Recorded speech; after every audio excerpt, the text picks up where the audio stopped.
All right, it looks like it's 6 o'clock, so I'm gonna kick things off, I guess. Hello, everybody. My name's Jay Leask. We'll get into that in a minute. If you're curious where you are at the Microsoft 365 Virtual Marathon, and hopefully everything is running smoothly on your end. You're going to see me bounce my head around from one screen to the other to make sure I've not lost my mind entirely, but I'm going to do the best to make sure that this is an enjoyable experience. If you're curious about the Microsoft 365 Collaboration Conference, make sure you go check that out. The virtual marathon is an amazing event. It's sponsored by all these amazing sponsors. I'm not suggesting one is better than any of the others. I'm certainly not employed by one of them, or maybe I am. But we do thank all of our sponsors for their support in making this amazing event, 36 hours of content kick off. There's a raffle today. If you haven't already heard about it, make sure you check it out. You go to that bit.ly/M365 raffle. Make sure you fill out the right pieces of the puzzle to become part of it. Of course, you can consider donating to our charity relief funds. As you can see from the top 10% of funds go to sponsors. From the sponsors, go to the community relief fund, and it's a really great thing we're doing there. I say we, I'm not doing it. Anyway, like I said, let's get on to me a little bit. My name is Jay Leask. I'm a project manager and principal solution engineer for AvePoint Public Sector. And today I'm going to be presenting to you Office 365 and Microsoft Teams Adoption, Government Edition, the real world. This is a case study combined with some of our own personal recommendations on how to make sure you have a successful Teams adoption from the beginning. And certainly if you're already past the beginning, how to make sure that you can have success moving forward. A little bit about me. One, I'm really good with PowerPoint slides, and that's why my animations don't make any sense today. I'm definitely not 40 yet. That's not happening this year. I'm not turning 40 in 2 months, and I don't have 2 children. Yeah, this is my life. It's a good life, I promise. I live in Virginia, right south of Washington, D.C. I'm in the area called Nova. Basically, we tell people we live or work in Washington, D.C. because that's the big city everybody knows. I work for a company called AvePoint Public Sector. I help our customers to understand the vision of how to get the most out of Microsoft 365 and Office 365 and how we can support that investment. And I am, just a little bit about me, building a tree fort and no one has died yet. We're going to try and keep it that way. In the background, you may hear I've got 6 people in my house, 2 kids, 2 parents, my wife. We all share the same space. The door is closed. They all understand what I'm doing, but please forgive if there's an interruption, like my 2-year-old running in and trying to tell me he loves me. It happens more often than my customers would like. Let's talk about the presentation, though. Today, we're talking about Ridge National Laboratory. Ridge is a Department of Energy sponsored lab. It combines federal funding with government employees and scientists from across the world to study various things around energy, nuclear science, and really their goal is to develop the scientific discipline so that we can continue to grow as a society. The primary person that I've interacted with over at Oak Ridge is Tina Snyder. Tina Snyder is their Office 365 SME. She runs the mobile systems management. And at the time that I began to interact with Oak Ridge about 2 years ago, Tina was running the Office 365 pilot for Microsoft Teams. She has a training background, and when they looked at their IT organization in an attempt to try and figure out how do we push forward with a tool like Microsoft Teams, they wanted to make sure that there was that ability to have someone who could help people understand. So they looked to Tina because she was a trainer by trade. And you're going to see that theme come up a number of times. Oh, helps to be in the right slide there. All right. So Oak Ridge, their early attempts to modernize at collaboration, they looked at Microsoft Lync. What was important to them was the concept of instantaneous chat, being able to have employees and scientists be able to ask and answer questions very quickly. That was something that they really focused on to make sure that they had the ability to proceed quickly with what was going on. As Lync turned into Skype for Business, they got really excited about the video and telephony capabilities that Microsoft was offering. The ability to have people call each other, get on a video chat, have a quick conversation, do video meetings, share presentations by desktop. The Skype for Business application really increased their ability to collaborate. But what they found was they were still missing on true collaboration. They had communication down, but the collaboration side was lacking. They had SharePoint, but SharePoint wasn't really being utilized. It had been rolled out, but the scientists weren't really getting into it. And frankly, the biggest problem they had was scientific communities in these laboratories are pretty transient. It's not a negative in any way, shape, or form. You as a scientist apply to be able to work on these big supercomputers, the Crays, the colliders, be able to work with this amazing equipment, but you have a very limited period of time to be able to do it. So you don't have a lot of time for learning new technology, for learning new processes. And so what the organization found was that they needed to pick up a tool set that was easy to use, quick to pick up and understand, to share. And they looked at Dropbox as an example. And that's when they found out they had a problem. And that problem was called shadow IT. They reached out to Dropbox. They said, we're really interested in looking at Dropbox as an enterprise solution. And Dropbox said, no problem.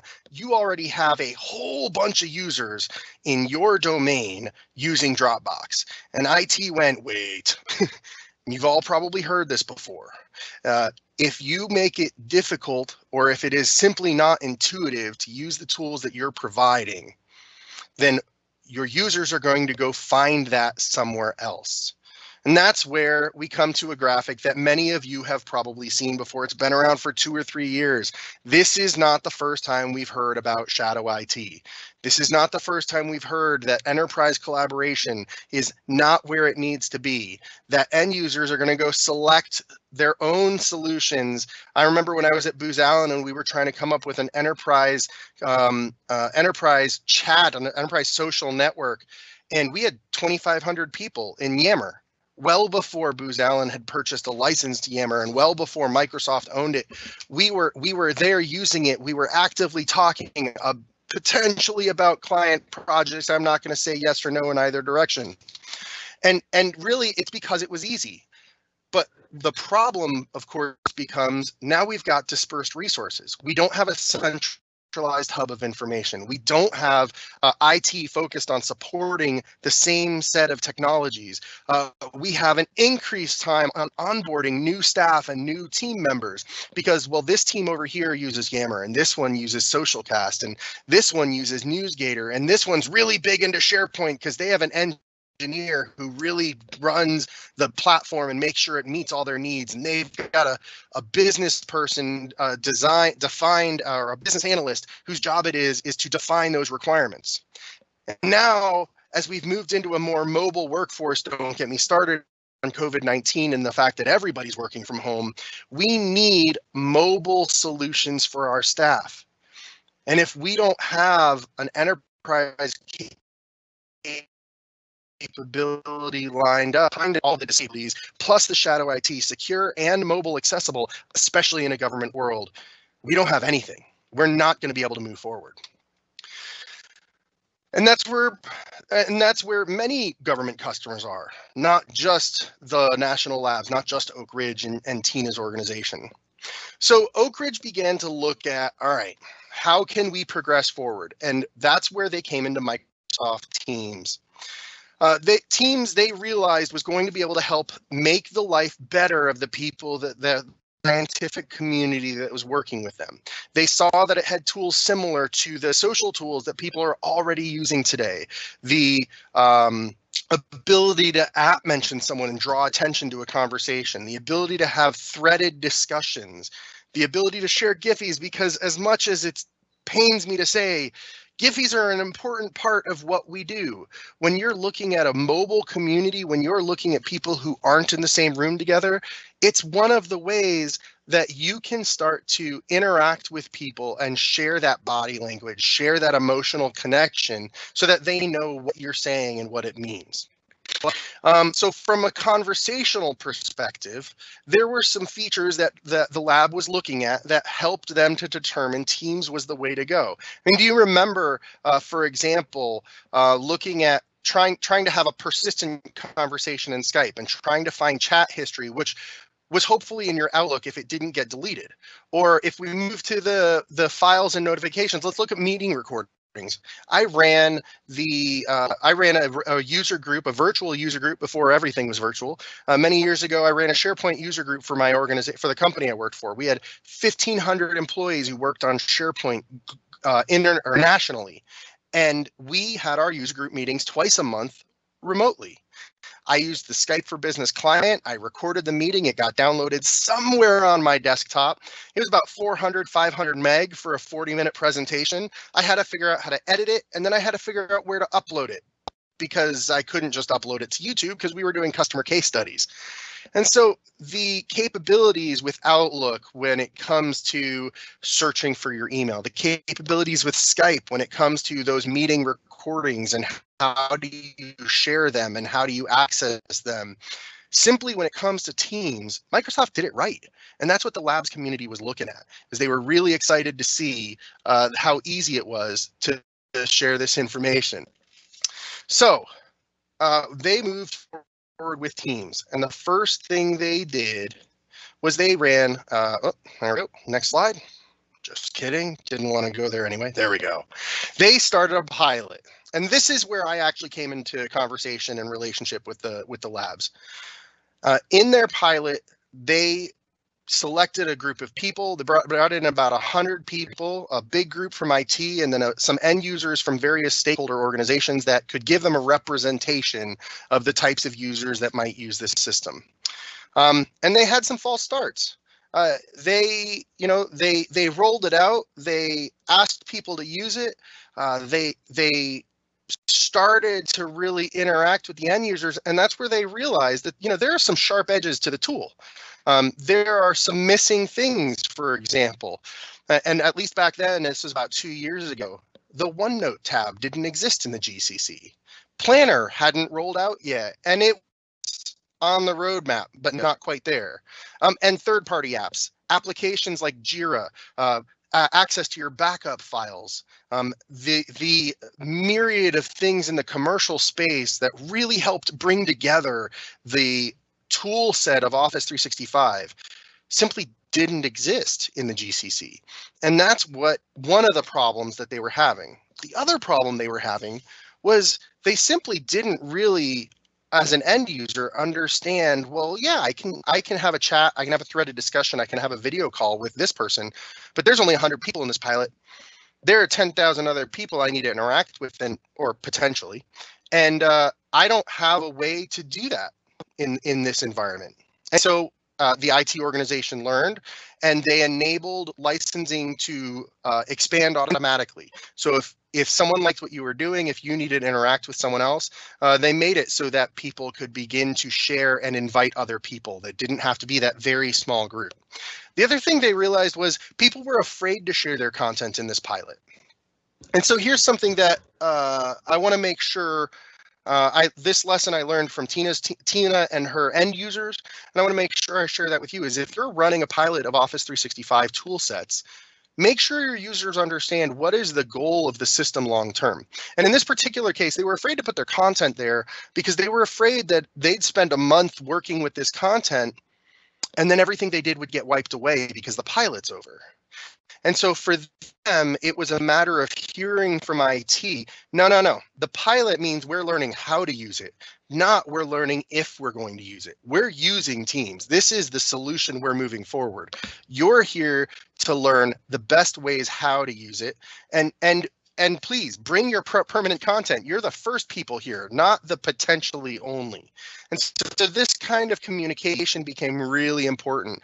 And this is where I get into the fact that a successful Teams pilot and successful adoption of Teams is much less about the technology than it is about the communication of how to use that technology and why to use that technology. So let's move into some of our recommendations. And I may be cruising through this way too fast for the 50 minutes that I have time today. The good news is I've planned to have a lot of question and answer time at the end of this presentation. So please start thinking of your questions, put them in the live Q&A, and I'm more than happy to discuss through what we've seen in other organizations. So from a recommendations perspective, you should consider starting with a subset, a targeted release of users. And a lot of people say, let's go for IT.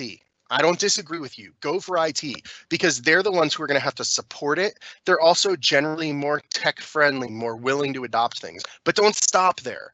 Look at power users across all of your departments. Find that tech-friendly person, that early tech adopter in each department, and begin to build what we call a champions network. Because that champions network is going to do a couple of things for you. They're going to make sure that there's someone local to a department of users, a group of users who's excited about the technology. They're going to make sure that those people who are new to the technology have someone to ask for tips and tricks. And they're going to be able to help you grow much faster than someone up on an IT hill going, you should use this tool, and here's why you should use this tool. So build that champions network. Also, you want to, let me rephrase that. Let me restart that sentence. The best way to actually support Teams adoption is with teams. So actually build a team to support your champions users. Build a team to support your pilot users. Set up some channels in there to show them the value of channels. Create a channel for tools. Create a channel for communications. Create a channel for training. And engage with them in teams. Mention your champions. Get those champions who are successful, get those early adopters who are successful to do a 15-minute webinar on what they've loved and their quick tips, and engage with them regularly. You can't kick off a technology like Teams with a monthly webinar. You're not going to grow very fast. You're not going to get people excited. You're not going to get them really digging in. You got to make sure you have a regular touch base with your pilot users and getting them using the system as part of that touch base. The other thing I want to talk about is how do you get them to see the value of the tool? You have to give them a reason to use the tool set. Look at the different departments and bureaus and divisions within your organization and figure out, well, this division could be really successful if they approached it this way. It doesn't have to be the way to do it. It's just an example of a way to do it. And this requires some business analysis. One of my favorite stories of Teams adoption that I've had in the last 2.5 years, this isn't an Oak Ridge one, but I went to one of the national labs. I had a full day presentation with them. Their CIO came in and out a couple of times and sat through some very key points of the presentation. And at the end of the day, he walked us out. He shook my hand. He said, "Thank you." I said, "Tell me something. What was your biggest takeaway?" And he looked at me and he said, "Well, the national labs, like many organizations, have been really stripped when it comes to funding for internal services. Many organizations, but especially research organizations, are being eyed more and more to make sure that the money they're receiving is going towards the research, going towards the mission success, and less are they being given budget to support those internal projects." And that meant that this particular lab had gotten rid of all of their business analysts in their IT organization. They had great technical subject matter experts, but they didn't have anybody whose job it was, not whose capability, but job. It was to take the technology and go to the business, go to the scientists, go to the end users and say, tell me what you're trying to do. Tell me what roadblocks you're seeing on a day-to-day basis. They didn't have anybody to do this.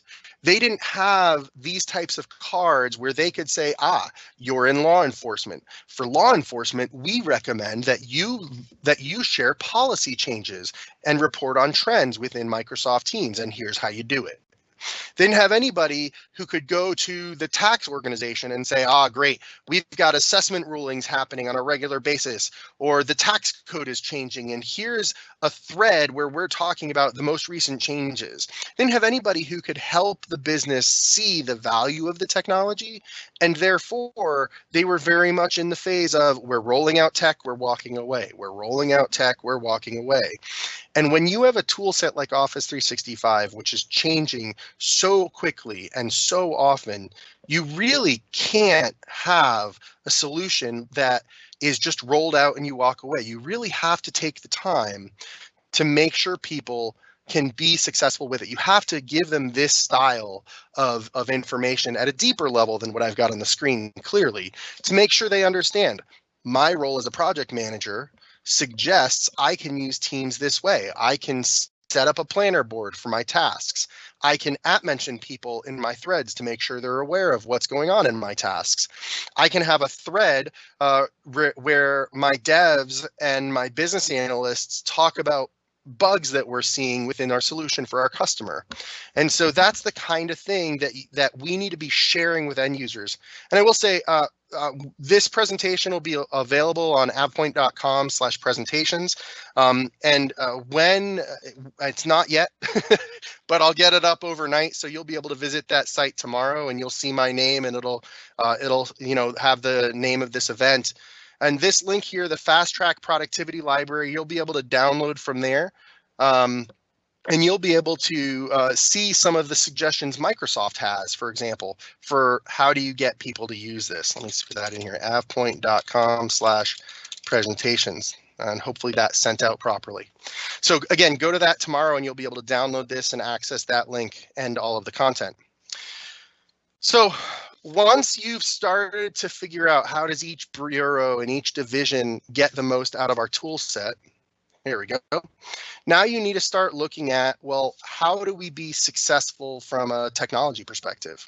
And one of our recommendations is, just like Microsoft has release rings for technology, and we do the same thing. We have an insider and a market ring.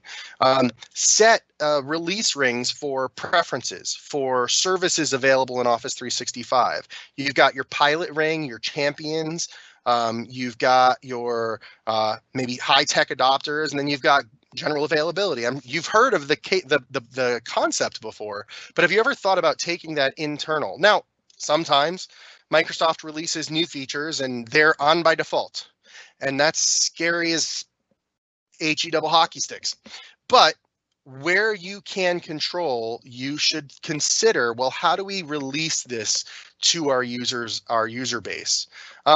And then when it comes to supporting your pilot, make sure you establish a feedback strategy. I mentioned using Teams. Have a channel for feedback where your pilot users or your champions can come in and say, hey, we heard this, or I've experienced this, and that you have that ability to have a 360-degree conversation about the technology you're rolling out. How else are you going to know if people are getting what you're telling them? How else are you going to understand if the way you've rolled this out makes sense, and if there are roadblocks people are having that are keeping them from being able to use the technology? Also, establish an education strategy. I talked about the Champions program. Let me be clear about something. Training, it is not enough. Having a webinar that you project your voice to other people is not all you need to build adoption. I gave a presentation very similar to today's. It was a 2-hour workshop with Tina herself. It was at Shift Happens, shifthappenscon.com. It's actually the shirt I'm wearing is the shirt from that conference. And Tina stopped me at a point in our presentation and cut me off and said, let's talk about training for a little while. And one of the things that Tina said as a trainer is one-way projection is not a good training strategy. I mentioned the feedback loop. I've mentioned using Teams to share information. I mentioned webinars, but you have to have different ways to train people on how to be successful with your tool, on how to build adoption for your tool set. So make sure that you're looking at it from that perspective, that you're giving multiple options for training, multiple ways to do that. I do see a bunch of questions come in. I'm going to come back and refer to them in a little bit, so I apologize if I'm out of place when I get to your questions. I'm just, again, across 3 screens, and to read the questions and come back, it can be a little confusing. So please keep coming in with those questions. I promise I got time for them. The next thing I want to talk about is make it easy. Now, the slide that's coming up here says make it easy to choose the right template. I don't just mean choose the right template. What I really mean is make it easy to use the tool correctly. And one of those ways to guide people to use your tools correctly is to provide them a template. You know, you want to, self-service is native in Office 365 across a lot of pieces. And while there are strategies for locking that down and valid reasons to do so, don't get me wrong, if you're in IT and you hear me say open collaboration, I do understand governance and compliance is super important in a highly regulated space like the government. But have a strategy to enable self-service, and in that, have a strategy to help people understand how to use the technology correctly. Now, one of the things that we do, and I highly recommend, we've got a demo booth going on right now where you can go visit my coworker, Antoine Snow, and you can ask him all about this. One of the things that we have is a tool that allows you to create a self-service portal. It allows you to guide the user through the process of deciding what to provision. And it allows you to say, oh, you want to share information, confidential information with partners outside of our organization. Here's how you're going to do it. Here's the security we're going to put around it. And it automates a lot of that. Now, this isn't a product pitch, although I recognize that what I just said certainly sounds like it. There are different third-party tools that can do that. You can do that with PowerShell. You can do that with Forms and Power Automate. So there's a bunch of different ways to approach it, but consider templating as part of your process. And when you're doing that, as an example, if you, for example, create a template, what do you want in that template? Well, you want UI. So you want to set some basic channels. In this case, we've got an internal project. We've got some basic channels set up: general, PMP material, documentation, live meeting discussions. Can I tell you real quick how much I love using live meeting discussions in threaded discussions in Microsoft Teams channels? Every project I'm on, I do that. I start the thread, I open up title, I type in the date, I type in the purpose, I create a summary, I hit send, that I tag everybody who's going to be in the meeting on my side, and then we use the threaded chat or the threaded discussion to chat back amongst ourselves. Now, why do we do this? Why don't we use a one-on-one chat? Well, now I have a context appropriate area where I can go back to later and I can search within my project team for what we talked about. And if someone said something key and I know we talked about it, but I don't remember who I was having that chat with, if I'm using the live meeting discussions idea, then boom, we're set. So when we create an internal project at AvePoint, we create the channels, we set up our predefined tabs. We also set the right policies on the back end so that if it's meant for external sharing is turned on. If it's meant for internal, it's completely disabled. And so there's a number of things around that. And to that end, oh, way too fast. And to that end, there we go. Nope. I'm sorry. I hit 3 buttons at once. Templates are not just creating a look and feel. Templates should be about how to use the site, how to navigate the space, and how to secure it. So you want to be considering, great, the first thing we did was we set up templates and people could select their template and they got a look and feel and the right services. And now we're going back realizing, oh, we should have turned off external sharing because this has confidential information. So you want to make sure you're considering, how do we do that, especially from an automated perspective, because if you're requiring people to do it manually, if you're requiring IT to do it, it's going to become burdensome. I had a conversation with an organization who, for one of our Department of Defense customers, is taking over some Teams responsibilities in the future, but their familiarity is with Lync or with Skype. And with Skype, they have tens of people, 30, 40, 50 people supporting Skype for Business. And they're looking at taking on this Teams infrastructure, and they're really concerned about the number of people they're going to have to hire, because they're looking at that bottom right corner saying, well, how do we set for every team that's created in an open environment the right policies and the right security without making an IT person review every single thing?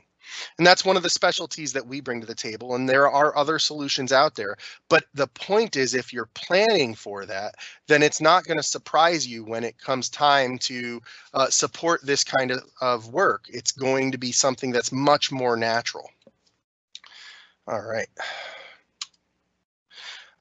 And for Oak Ridge, when as they were as they learned from the past and began to look to the future, we talked with Tina about what things made them the most successful.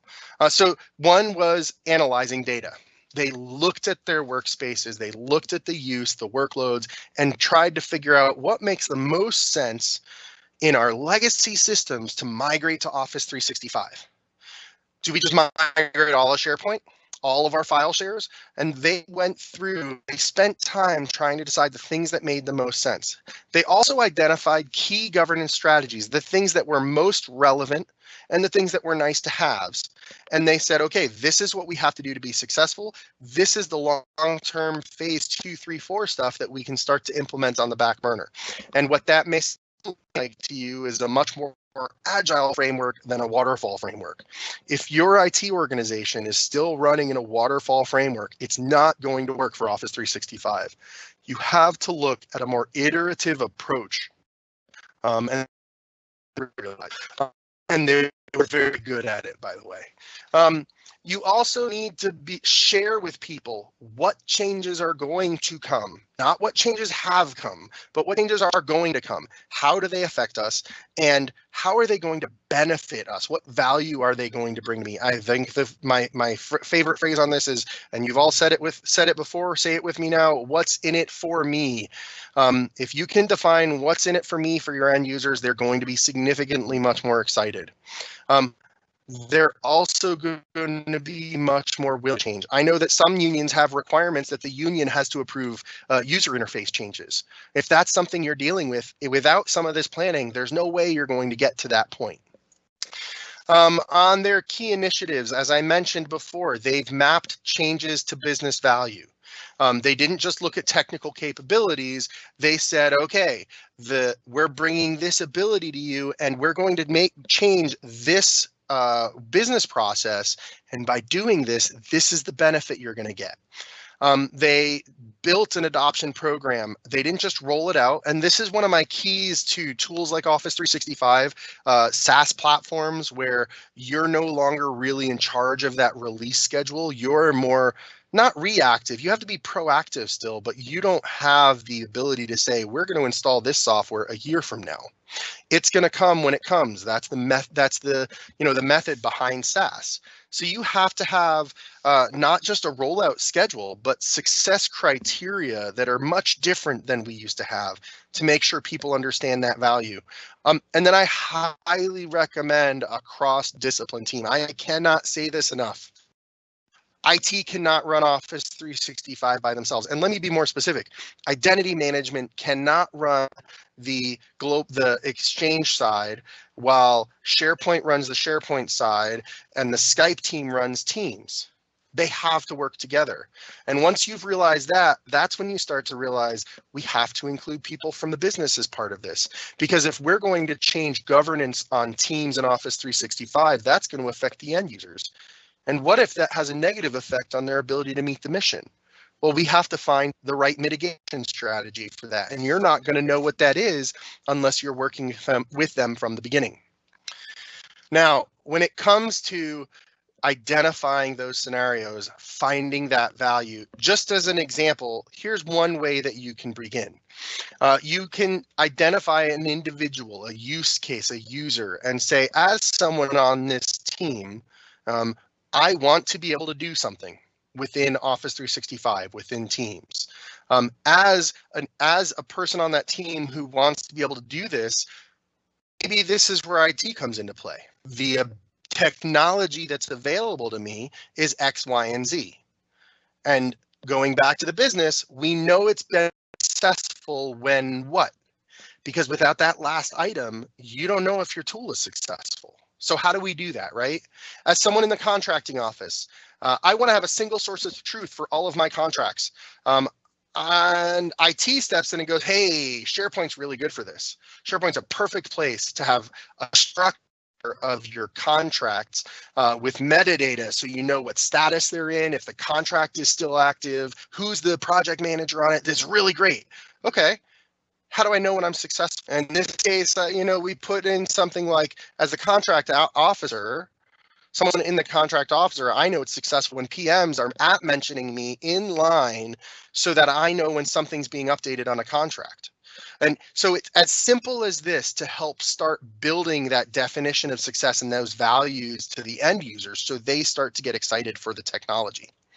Now, to expand that a little bit further out, one of the exercises that we have when we're helping organizations look at governance and look at adoption is we start to talk to them about information governance. It's that combination of workspace and technology governance with data management or records and information management. And that's your first key, that this is interdisciplinary. IT will never be records managers, and records managers don't want to understand SharePoint at the level you need to understand it to actually manage your records in there. So how do we do that? The first thing we do is we bring together these organizations. Now, there's a really interesting reason to do this. Records managers know the business side. They have to know the business side. They have to know the regulations that affect the business, and they have to understand how the business does their business, because otherwise they're not going to know where the records are. So the minute you bring a records manager into an IT initiative, yes, I know there's going to be some brake pumping as they say, no, you can't do that, and here's why. But there's also going to be insight into what the business is trying to do. Now you match that with someone from the business who can explain in detail what roadblocks they've had with the processes. And now you can start to define, okay, some success from the business side. Now, when we talk about information architecture mixed into this, we start to define what types of workspaces are required to be successful. I'm going to need, for example, a team space. This is where distinct users are probably part of an organizational team, are going to come together to share information about that team. In my office, we have a team space for the solutions engineers across all of North America, and we can go in and talk to the product group to find out what's the latest in the product, or if we have a deep technical question, we can go there. But that team space is designed for team sharing. We know what's going to be needed for that. We know who the people are going to be. We can define this technology that goes with it, etc. We're also going to need a project space, and this might be cross-team. We're going to have a salesperson who probably wants to know what's going on with the project that they sold. We're going to have someone from the PMO who's making sure that we're tracking against deliverables. Someone from accounting who needs to know when to invoice. And it probably has a finite, probably has a finite life cycle. It exists from the beginning of the project to the end of the project, even if that end of project extends, right? We're going to have communities. This is what I managed when I worked at Booz Allen Hamilton, that SharePoint community of practice. It's mass collaboration. It's 1,500 people sharing information about their projects that were successful, best practices for SharePoint, having regular webinars. It's knowledge collection.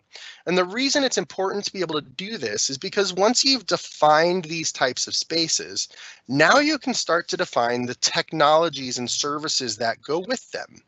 And I just realized I'm missing a slide, so I'm going to have to talk through it, and that's okay.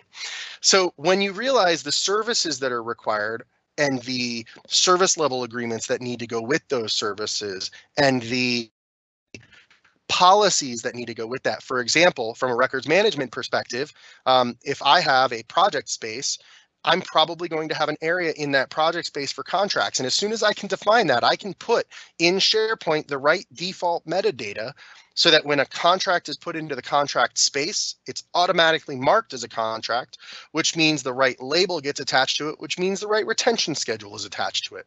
And if you're using a third-party tool, I'm not going to name any specific. Feel free to ask me about it in the questions, and I'd be more than happy to talk about records management. But if you're using a third-party tool, now your third-party tool can start to key off that metadata.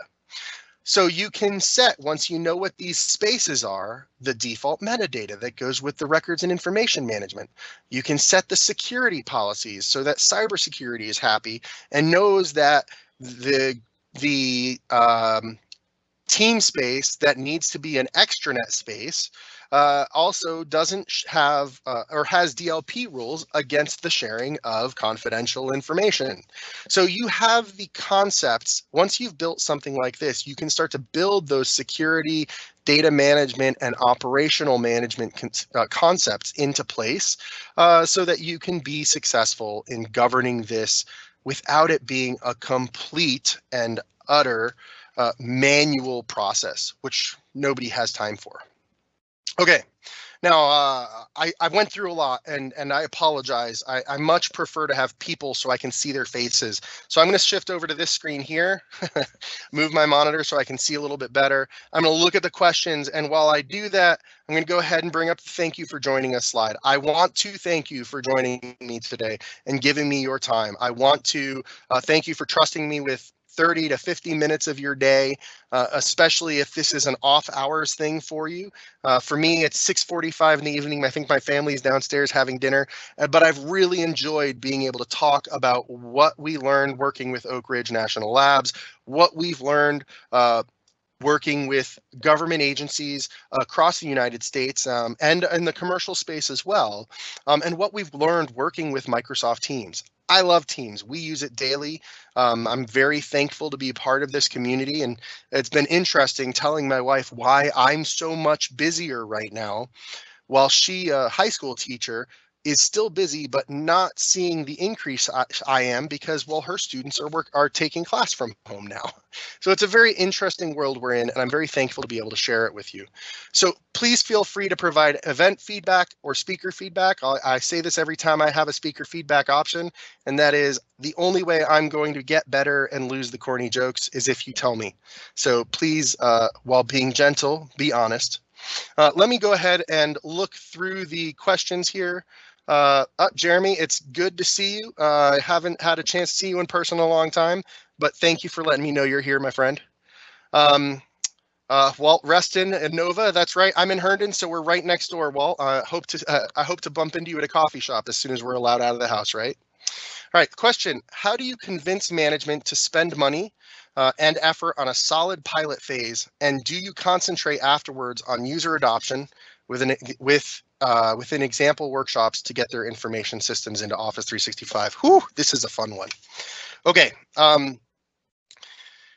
If management isn't willing to spend money on a pilot, it's going to be very hard to convince them to do so. And that is my honest answer there. So instead of trying to convince them to do a pilot, one thing I would try to avoid is that waterfall project, that long-term, we're going to plan for 18 months and then we're going to migrate everything and then we're going to shift at the same time. There is plenty of evidence out there that tells you that will not be successful. So instead of trying to argue for a pilot, when it comes to a tool set like Office 365, what I would do is start by identifying new workloads that you know would benefit from being in Office 365 rather than being in your old legacy solutions. Something that requires the automation of Power Automate and Flow, something that would benefit from having forms connected to SharePoint lists, having co-authoring. These are things that you know would drastically improve your business. And so if you can find these new workloads and say, hey, we've got a new initiative coming up, they need to do X, Y, and Z, and I think Office 365 is a prime place for it.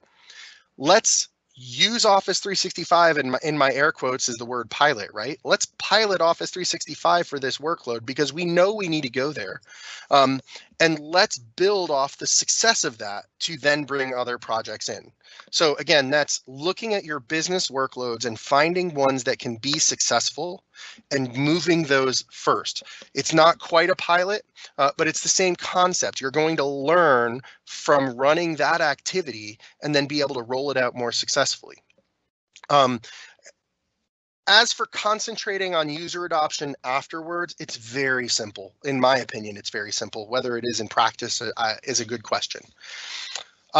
Your CIO, your CTO, your CEO, they are spending a lot of money to get an enterprise solution. If they find out 18 months from now that rather than using Office 365, everyone's still using Dropbox and Slack, they're going to be really angry, and they're probably going to have to answer to some board, some inquisition of some sort to say, why were we not successful? Now, there's an argument to be made for the foolhardy that says, well, on day one, we should have moved everything there. It's not the right answer. On the other hand, pointing out to them that allowing us to focus on adoption will allow us to make sure the investment you made looks like it was successful. It's not just something we tell you it's successful, but you can see it very easily. That's how you're going to get them to focus on user adoption. And it may take a couple of stumbles for them to realize the reason we're not successful is we're not focused on helping people understand the value. So thank you, Sarah, for asking that. I hope that answered your question. Walt, is there a list of suggestions for different organizations and departments to get them to adopt Teams? A couple of websites. The one I had earlier is a good one. Also, successwithteams.com has always been a go-to for me. If neither of those are useful, definitely check out avpoint.com/blog. We have a ton of content on the AvePoint blog, and it's not just AvePoint product content. Many MVPs outside of AvePoint post content in there on how to use Office 365, how to be successful with Teams, how to build adoption. So the avpoint.com/blog is another place that you can go to find information about that. And I will put that in the announcements also. All right, what else? Thank you, Walt, for asking. Next question. Oh, thank you, Sarah, for confirming the link worked. One of my big headaches as a GCC user, yes, government cloud, thank you for clarifying, is trying to sort out what features are not yet available. I will tell you that that was Tina Snyder's #1 complaint, and was knowing what is available is the hardest part. And once you figure that out, then you can start to map out successes. I and my champions and some of my power users see what some other people are doing with Teams, get really excited, and fall into the trough of disillusionment. Oh man, Rachel, I am with you completely. All right, so the question you're getting at is when we're GCC or GCC high or even DoD, how do we sort out what's available commercially, people are seeing on television, frankly, with what's available in my national tenant? And I'll say a really interesting use case for this is going to be the DoD. The Department of Defense with Microsoft help has rolled out something called the CVR, and that is Microsoft Teams in the commercial world for the Department of Defense. They rolled it out as a response to COVID-19 so the DoD could work more successfully from home. It's in the commercial tenant. So you can imagine as they roll out the DoD tenants and then move back into there from the CVR when that contract expires, what are they going to do? What are they going to come across? So from an admin's perspective, you have to become friendly with your Microsoft team. You have to know who your customer success manager is and work with them to understand the differences between commercial and your tenant, GCC, GCC high, or DoD. You have to work with your account executive to understand what's coming out and when is it coming out and how do we take advantage of it. Unfortunately, there is documentation. I will say that the roadmap posted is pretty good. If you go to the Microsoft roadmap, I don't have the link ready for me, but I'll try and add it to my deck later. You can filter by tenant and see what's coming out when it's hopefully coming out. That's a good starter. But those relationships with the customer success managers, find the Office 365 community near you. There's a Jeremy Wood here, who works for MCC, runs the Microsoft 365 for government space. Look for it on LinkedIn. I'm a member of it, so if you find me on LinkedIn, you can go that way. But talk to the community and ask them what's available. The unfortunate part is it's going to be manual. It is not as easy as going to the documentation and saying, here is the exact roadmap. But once you've started to do that, you can start to then communicate out to your pilot users, your champions, what's possible, and hopefully you can focus on that.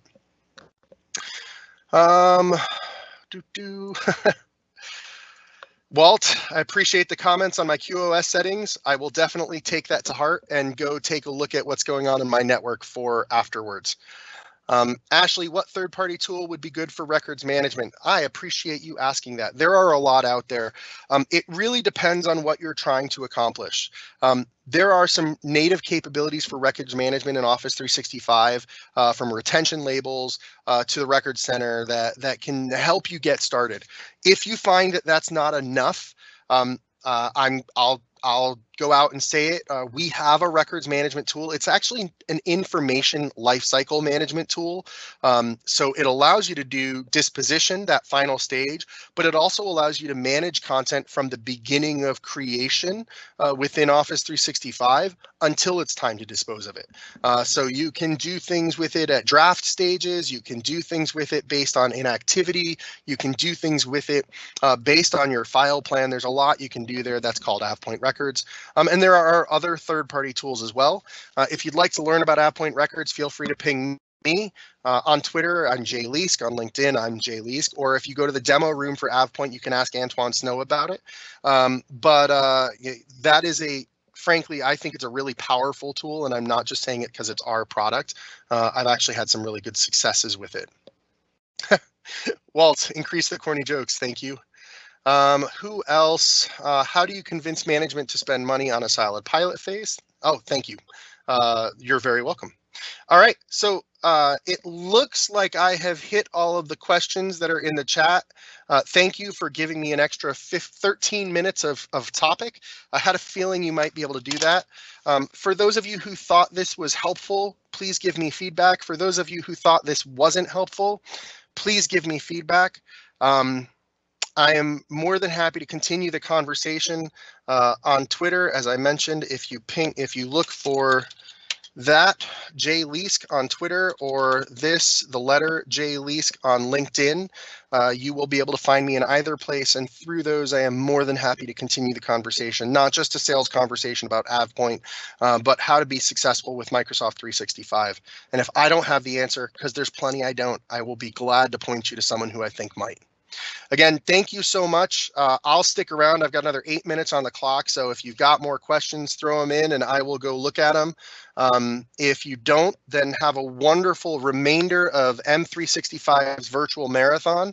And be sure to go visit the vendor rooms and talk to the vendors, the sponsors. They made this possible, and go thank the Microsoft 365 community, because without them, I would be downstairs having dinner instead of sharing this wonderful information with you, along with many of my colleagues worldwide.